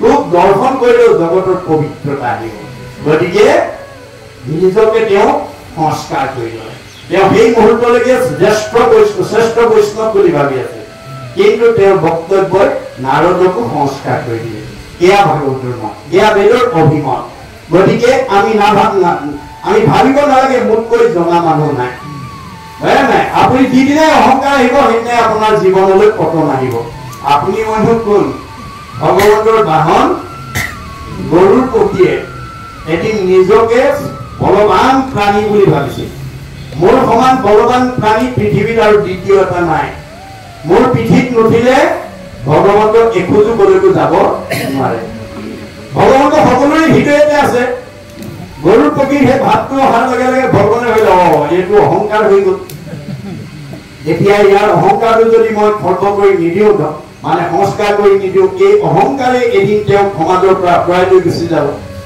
লগে লগে তেওঁ পিঠিত নুঠা হৈ গ'ল এদিন দুদিন কৰি ৩-৪ দিন পাৰ হ'ল গৰুৰ পিঠিত ভগৱন্ত নুঠে গৰুৰ মনত ভাৱ হৈ গ'ল আৰে মোৰ পিঠিত নুঠিলে এদিনো অখণ্ডকো কলৈকো নোযোৱাকে থাকিব নোৱাৰে আজি ৪ দিন হ'ল মোৰ পিঠিত উঠা নাই কিয় মোক দেখা নাই কাৰণে উঠা নাই নেকি বাৰু তেওঁ মনতে ভাবি পেলাই ভগৱন্তক দেখা দিবৰ কাৰণে মোক দেখা দিবৰ কাৰণে ওচৰ চাপি গৈছে ভগৱানে গম পাইছে কিয় আহিছে গৰু আহিলা বোলে হয় প্ৰভু মই আহিলো বৰ ভাল কাম কৰিলা তুমি এটা কাম কৰা বুঢ়া কওকচোন এই পাহাৰৰ দাঁতিতে হনুমান শুই আছে মই দেখা কৰিবলৈ বুলি মাতিছে বুলি কোৱা গৈছে ভগৱানৰ নিৰ্দেশ কৰাৰ লগে লগে আনন্দ মনে উৰি গৈ পাহাৰৰ দাঁতিত হনুমান শুই থকা অৱস্থাত পালেগৈ পাই পেলাই হনুমানক চিঞৰি কৈছে হে হনুমান তোমাক কৃষ্ণ দেখা কৰিব মাতিছে হেৰা কৃষ্ণ, হেৰা হনুমান, তোমাক কৃষ্ণ দেখা কৰিব মাতিছে।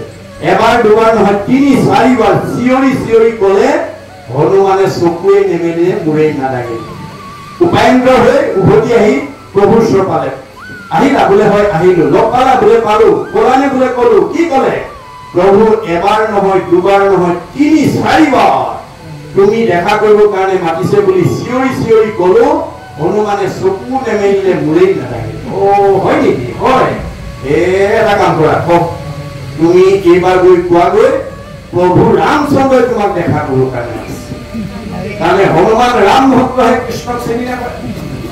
এইবাৰ আকৌ গৰু পক্ষী উভতি গৈ পালেগৈ, পাই হে হনুমান, তোমাক প্ৰভু ৰামচন্দ্ৰই দেখা কৰিব মাতিছে। মোৰ প্ৰভু ৰামচন্দ্ৰই মাতিছে বোলে? হয়, বলা বলা গৈ আছো বুলি কোৱা। এবাৰ ক'বলৈ পালেহে একদম সাজু হলে। তেওঁ তুফান ঘূৰি আহি প্ৰভু ওচৰ পালে। পালে বোলে? পালো। ক'লানে বোলে? ক'লো। কি ক'লে? প্ৰভু এবাৰ ক'বলৈ পালো দে, প্ৰভু ৰামচন্দ্ৰই দেখা কৰিবলৈ মাতিছে বুলি। তেওঁ উঠি সাজু হলে আহিবলৈ। বোলে হয় নেকি? বোলে হয়। আহিব নালাগে বুলি কয়, আহিব নালাগে বুলি গৰুলে বুজি পোৱা নাই ৰহস্য। আকৌ তেওঁ উভতি বাধা দিবলৈ যাওঁতেই কৃষ্ণই লক্ষীক ক'লে, তুমি মানে সীতা হৈ থাকা আৰু মই ৰাম হৈ থাকো। যুৱ বলে ৰাম সীতা হৈ বহি আছে। ইফালে হনুমানে বাধা দিবৰ কাৰণে গৈ আধা বাট পাওঁতে সিফালৰ পৰা গৰুৰ পক্ষী আধা বাট পাওঁতে সিফালৰ পৰা হনুমান আধা বাট আহিলে। তেওঁ পাতি মেলি মেলি, হেৰা তোমাক যাব মানা কৰিছে, তোমাক যাব নালাগে বুলি কৈছে বুলি দেউতা মেলি মেলি হাত দিওঁতে হনুমানে বোলে মোৰ প্ৰভুক দৰ্শনৰ পথত তই ক'ৰ পক্ষী আহিলি? হাত মাৰি ধৰি কাষলতি তলত সোমোৱাই লৈ গুচি আহিলে। আহি প্ৰভুৰ ওচৰত পালেহি। ৰাম সীতাৰ ওচৰত পাইছে। তেওঁ আহি দেখা কৰে, হনুমান আহিলা? হয় প্ৰভু আহিলো। বৰ ভাল কাম কৰিলা। তোমাক বহুত দিন দেখা নাই কাৰণে মই চাবৰ কাৰণে মাতিলো। পিছে কাষলতি তলত হেৰি কি আনিছা? এই বোলে প্ৰভুক কি কব, আপোনাক দৰ্শন কৰাৰ পথত ক'ৰ পক্ষী জানো গৈ হাত মানে দেউতা মেলি মেলি মোক বাধা দি আছিলে কাৰণে ধৰি পেলাই কাষলতি তলতে সোমাই লৈ আহিছো। বোলে হয় নেকি? বোলে এৰি দিয়া। এতিয়া প্ৰভুৰ নিৰ্দেশনাত যেতিয়া এৰি দিছে, মানে গৰুৰ পক্ষে মূৰ চুৰ জোকাৰি তেতিয়াহে গম পাইছে যে মোতকৈও ভগৱান প্ৰাণী আৰু আছে। গতিকে আমি কেতিয়াও কোনো বিষয়ক লৈ যাতে অহংকাৰ কৰিব লগা নহয়, এই কথা আমি মনত ৰাখিব লাগিব। এতিয়া কৈছে দেৱৰ দুৰ্লভ সুকমণি মহাভাগ, এই কথা ক'লে যে বৈকুণ্ঠৰ শাস্ত্ৰ যিটো বেদান্তৰ তত্ত্ব 7 দিনে কৈলাশ যিটো মহাভাগৱত, এই বৈকুণ্ঠৰ শাস্ত্ৰ মহাভাগৱত 7 দিনে কৈ দেৱৰ দুৰ্লভ ভোগদেৱে পৰীক্ষিতক কেনেকৈ মুক্তি পথ দিলে এই বিষয়ে মোক কোৱা। ইয়াৰ পিছত কি কৈছে শুনিব। এতিয়া কৈছে যে এই বৈকুণ্ঠৰ শাস্ত্ৰ 7 দিন মৃত্যুমুখী পৰীক্ষিত। এতিয়া পৰীক্ষিতৰ মৃত্যুলৈ মাত্ৰ 7টা দিন ক্ষণ গণি আছে। পৰীক্ষিতে যদি 7টা দিন ক্ষণ গণি আছে, আমি কেইটা দিনৰ ক্ষণ গণি আছো? আমিও 7 দিনে। আৰু মনত ৰাখিব দেই, আজি কি বাৰ? বুধবাৰ। অহা মঙ্গলবাৰলৈকে, আজি বুধবাৰৰ পৰা অহা মঙ্গলবাৰলৈ আমাৰ প্ৰত্যেকৰে এই 7টা দিনতে জন্ম আৰু মৃত্যু অৱস্থান হয়। পৰীক্ষিতক মাত্ৰ আধা ৰূপে লৈছে, দেশ কৰি দেখাইছে। কথাখিনি আমাৰ কাৰণে কৈ আছে। আমাৰ প্ৰত্যেকৰে 7টা দিন আছে। কোনে জানে মই আজি ঘৰ গৈ পাম নে নাপাম? পদ্মৰ পত্ৰৰ নীৰ পৰিজন নিহিৰ, এইমতে জীৱন চঞ্চল। পদুম পাতৰ পানীৰ লগত আমাৰ জীৱনটোৰ তুলনা কৰিছে। পদুম পাতৰ পানী বতাহে কোন সময়ত পেলাই দিব তাৰ যেনেকৈ নিৰ্দিষ্ট নাই, আমাৰো জীৱ কোনদিনা আমাৰ দেহৰ পৰা ওলাই যাব তাৰো কোনো সিদ্ধান্ত নাই। গতিকে সময় থাকোঁতে এনেধৰণৰ অনুষ্ঠানলৈ নিমন্ত্ৰণ পালে 10 গুণ কাটি কৰি আহিব। কিয়? আজিৰ ধনটো লগত নিব। আমি যিবোৰ পাৰ্থিৱ ধন ঘটিছো সেইটো লগত নিব নোৱাৰো, আৰু সেইটো দি থাকিলে খাই থাকিলে ঢুকাই যায় বুলি কৈছে। গীতাত কৈছে কৃষ্ণই, আন জগত ধন দেখা খৰচিলে যায় বিঠা, খাইলে দিলে সবে টুটি যায়। নামৰ নাহিতে ক্ষয় লাগে মানে বৃদ্ধি হয়, ভাগ পাতিলেও বাঢ়ি যায়। নাম ধন যিমান দি থাকিব সিমান বাঢ়ি বাঢ়ি গৈ থাকিব। আৰু এইটো ধন লগত যাব দেই। পৰকালৰ ধন মাধৱৰ নাম, তাক লোৱা গলে বান্ধি হয়তো এটি ক্ষণে এৰা আলজাল পাছে মৰি বাহা কানি। আজি বৰ গৰম, আজি বৰ বৰষুণ, আজি বৰ ঠাণ্ডা, আজি বৰ মানে ৰ'দ, এইবিলাক কাৰণ দেখুৱাই আমি যাতে আজিৰ দৰে ধন পৰকালৰ ধন ঘটাৰ পৰা যাতে নিজক আঁতৰাই ৰাখিব লগা নহয়। নহ'লে আপোনালোকে পৰকালত গৈ আমাৰ জীৱই কান্দিব লাগিব। আজি আপোনালোকৰ গণেশপুৰা গাঁৱত বহুত জীৱই কান্দি আছে ভাগৱতৰ মতে দেই, এইটো অন্তৰ্দৃষ্টিৰে চালেহে দেখা পাব। গাঁও একেখনেই, পৰিৱেশ একেটাই, আহাৰ পানী একে, কিন্তু আমাৰ দুখবিলাক চবৰে বেলেগ বেলেগ। দুখবিলাক আমাৰ চবৰে বেলেগ বেলেগ। আমাৰ একেখন গাঁৱতে একে পৰিৱেশতে আছো, একে আহাৰ পানী খাইছো, একে বায়ু সেৱন কৰিছো, আমাৰ মতে চবৰে সুখ দুখ একেই হ'ব লাগিছিল, কিন্তু একে হয়নে? নহয়, বৈষম্যতা আছে। এইটো হৈছে পূৰ্বজন্মৰ কৰ্মবন্ধৰ ফলশ্ৰুতি। আমি কৰ্মবন্ধ অনুসৰি একেখন গাঁৱতে থকা স্বত্বেও আমাৰ বাসনাবিলাক বেলেগ বেলেগ হোৱাৰ কাৰণে কৰ্মবন্ধৰ দুখবিলাকো বেলেগ বেলেগ। এই দুখবিলাক আমি কোনেও সদায় দুখত থকাটো নিবিচাৰো, আমি সুখ আৰু আনন্দত থকাটো বিচাৰো। কিন্তু বিচাৰিলেই নহ'ব, দুখ আঁতৰ হোৱা ব্যৱস্থাটো কৰিব লাগিব। গতিকে ভাগৱত শুনিব লাগিব, ঈশ্বৰৰ কথা শুনিব লাগিব। ঈশ্বৰৰ কথা নুশুনা মানুহে কেতিয়াও দুখৰ পৰা মুক্ত হ'ব নোৱাৰে। ভাগৱত শুনাৰ লগে লগে ভিতৰতে হৃদয় গ্ৰন্থি বুলি কৈছে, চিত্ৰতে সৰ্ব সঞ্চয়, আমাৰ গাঁঠি যিবিলাক লাগি আহিছে জীৱৰ লগত কৰ্মবন্ধ, ভাগৱত শুনাৰ লগে লগে খুলি যাব আৰু সকলো সংশয়ৰ পৰা আমি নিজক মুক্ত কৰিব পাৰিম। সীমা একেটাই, এজন অভাৱ মুক্ত, এজন অভাৱযুক্ত। একেটা সীমাতে এই পৰিৱেশৰ বৈষম্যতা কিয় আহিল? এয়া পূৰ্বজন্ম, মনত ৰাখিব। গতিকে পূৰ্বজন্মৰ বাসনাৰ অনুকূলে কৰ্মবন্ধতাৰ দুখবিলাক বেলেগ বেলেগ হোৱাৰ কাৰণে আমি বেলেগ বেলেগ দুখত দুখিত হৈ থাকিবলগীয়া হৈছে। গতিকে আমাৰ ভাগৱত শুনাৰ লগে লগে সেই কৰ্ম দুখবিলাকৰ পৰা আমি নিজক মুক্ত কৰিব পাৰিম। মাধৱে বুলন্ত সখী শুনা হবে ভেদ, মূল ভকতিকে কৰে কৰ্মবন্ধ ছেদ। আমাৰ কৰ্মবন্ধ দুখৰ পৰা আমি নিজক মুক্ত কৰিব পাৰিম। কাপোৰখনৰ পৰা মলি গুচাবলৈ যেনেকৈ চাবোন বা চাৰ্ফ ব্যৱহাৰ কৰিব লাগে, আমাৰ জীৱনৰ দুখ দুৰ্গতিৰ পৰা নিজক মুক্ত কৰিবলৈ কৃষ্ণ কথা শুনিব লাগে। কৃষ্ণ কথা নুশুনা মানুহ যিমান বিদ্যাৱন্ত, ধনৱন্ত, শ্ৰীমন্ত, সম্পদশালী নহওক কিংবা এই কৰ্মবন্ধ দুখৰ পৰা, অমংগলৰ পৰা কেতিয়াও নিজক মুক্ত কৰি ৰাখিব নোৱাৰে। সকলো থাকিলেও অমংগল আহিব, সুমংগলেই অমংগল। জ্ঞান কৃষ্ণ বিনে, অমংগলেই সুমংগল কৃষ্ণৰ কীৰ্তনে। আপোনাৰ জীৱনলৈ, পাৰিবাৰিক জীৱনলৈ, দাম্পত্য জীৱনলৈ, যুগ্ম জীৱনলৈ, সাংসাৰিক জীৱনলৈ, সামাজিক জীৱনলৈ নামি অহা দুখ দুৰ্গতিৰ পৰা কোনোবাই যদি নিজক মুক্ত কৰিব বিচাৰে, তেতিয়াহ'লে কৃষ্ণ কথাৰ লগত সম্পৰ্ক কৰিব। কৃষ্ণ কথা বিনে আমি কেতিয়াও নিজক দুখমুক্ত কৰি ৰাখিব নোৱাৰো। এয়া হৈছে বেদৰ অভিমত। সেইকাৰণে আপোনালোকে প্ৰত্যেকে জীয়াই থকা, আমাৰতো জন্ম হলে এদিন মৃত্যু হ'ব, কিন্তু সেইটো কাৰ মৃত্যু? দেহৰহে হ'ব। দেহৰহে ধৰ্ম জনম মৰণ, দেহটোৰহে জন্ম মৃত্যু আছে, জীৱৰ সংস্কাৰ আৰু গতি আছে। আমি ভাগৱত যদি এনেকৈ দৈনন্দিন জীৱনত এক ক্ষণ 4 মিনিট সময় যদি আমি দৈনন্দিন ঈশ্বৰৰ কথা শুনিব পাৰো, ক'ব পাৰো, গাব পাৰো, আমাৰ জীৱই সদ্গতি পাব। এইটোত আপোনালোকে নিঃসন্দেহ, এইটোত সন্দেহ কৰিব নালাগে। মাত্ৰ 4 মিনিট সময়, কমেও 4 মিনিট সময় যাতে আমি ঈশ্বৰৰ কাৰণে দিব পাৰো। এইটো কথা আপুনি মই নুবুজাটো দূৰৰ কথা, ভগৱানৰ পৰম সখী অৰ্জুনেও বুজা নাছিল যে একক্ষণ সময় যে ঈশ্বৰৰ কথা শুনিব লাগে।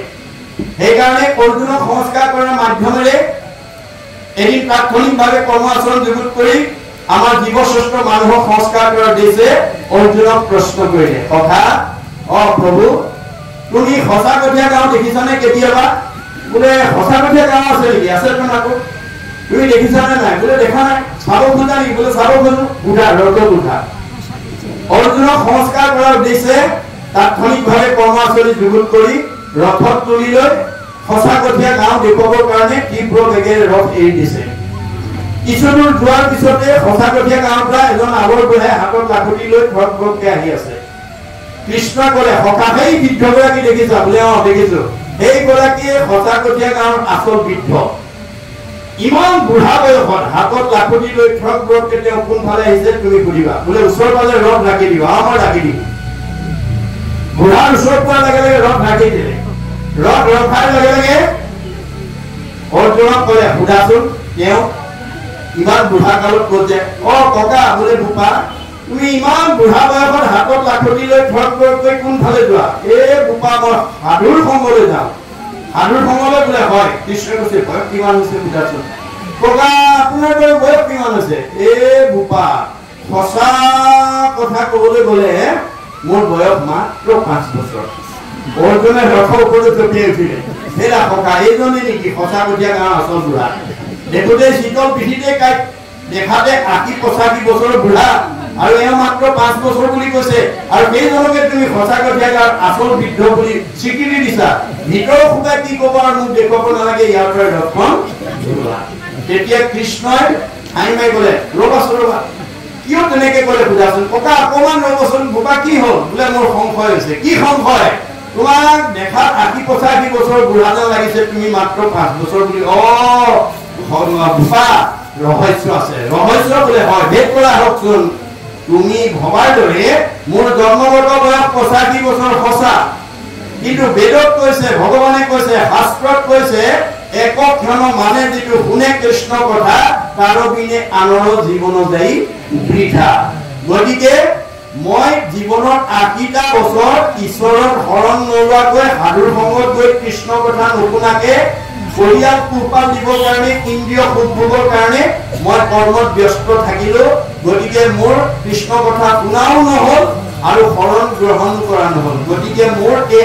80টা বছৰ বৃথা আয়ু গ'ল গতিকে বৃথা আয়ুৰ হিচাপ মই তোমাক দিয়া নাই সাধু কৃষ্ণক শৰণ গ্ৰহণ কৰি সাধুৰ সংগত গৈ কৃষ্ণ কথা শুনা মোৰ মাত্ৰ 5 বছৰ হৈছে এই সঁচা হিচাপটোহে মই তোমাক দিছো তেতিয়া অৰ্জুনৰ চকুৰ মুখল খাই গ'ল আচলতে ভগৱানে মানুহৰ আয়ুটো কোন দিনাৰ পৰা হিচাপলৈ আনে মাধৱদেৱে ঘোষাত লিখিছে হৰি পদ সেৱা নকৰে নিমিত্তে মায়ায়ে বান্ধি ফুৰাৱে তাওত মায়াক নকৰে ৰহিত শৰণ নলৰে যাবে আমি যেতিয়ালৈকে উঠি অহা ল'ৰা ছোৱালীবিলাকক নিৰ্দিষ্ট বয়সত শৰণ দিব নোৱাৰিম তেতিয়ালৈকে তেওঁলোকৰ বৃথা আয়ু হৈ থাকিব সেইকাৰণে শ্ৰীমন্ত বিশেষকৈ শ্ৰীমন্ত শংকৰদেৱ সংঘই গৱেষণা কৰি চাই বেদৰ এই তথ্যটো বাস্তৱ ৰূপায়ণ কৰিবৰ কাৰণে আমাৰ উঠি অহা শিশুসকলক 6 বছৰ বয়সত গুৰু পৰিচয়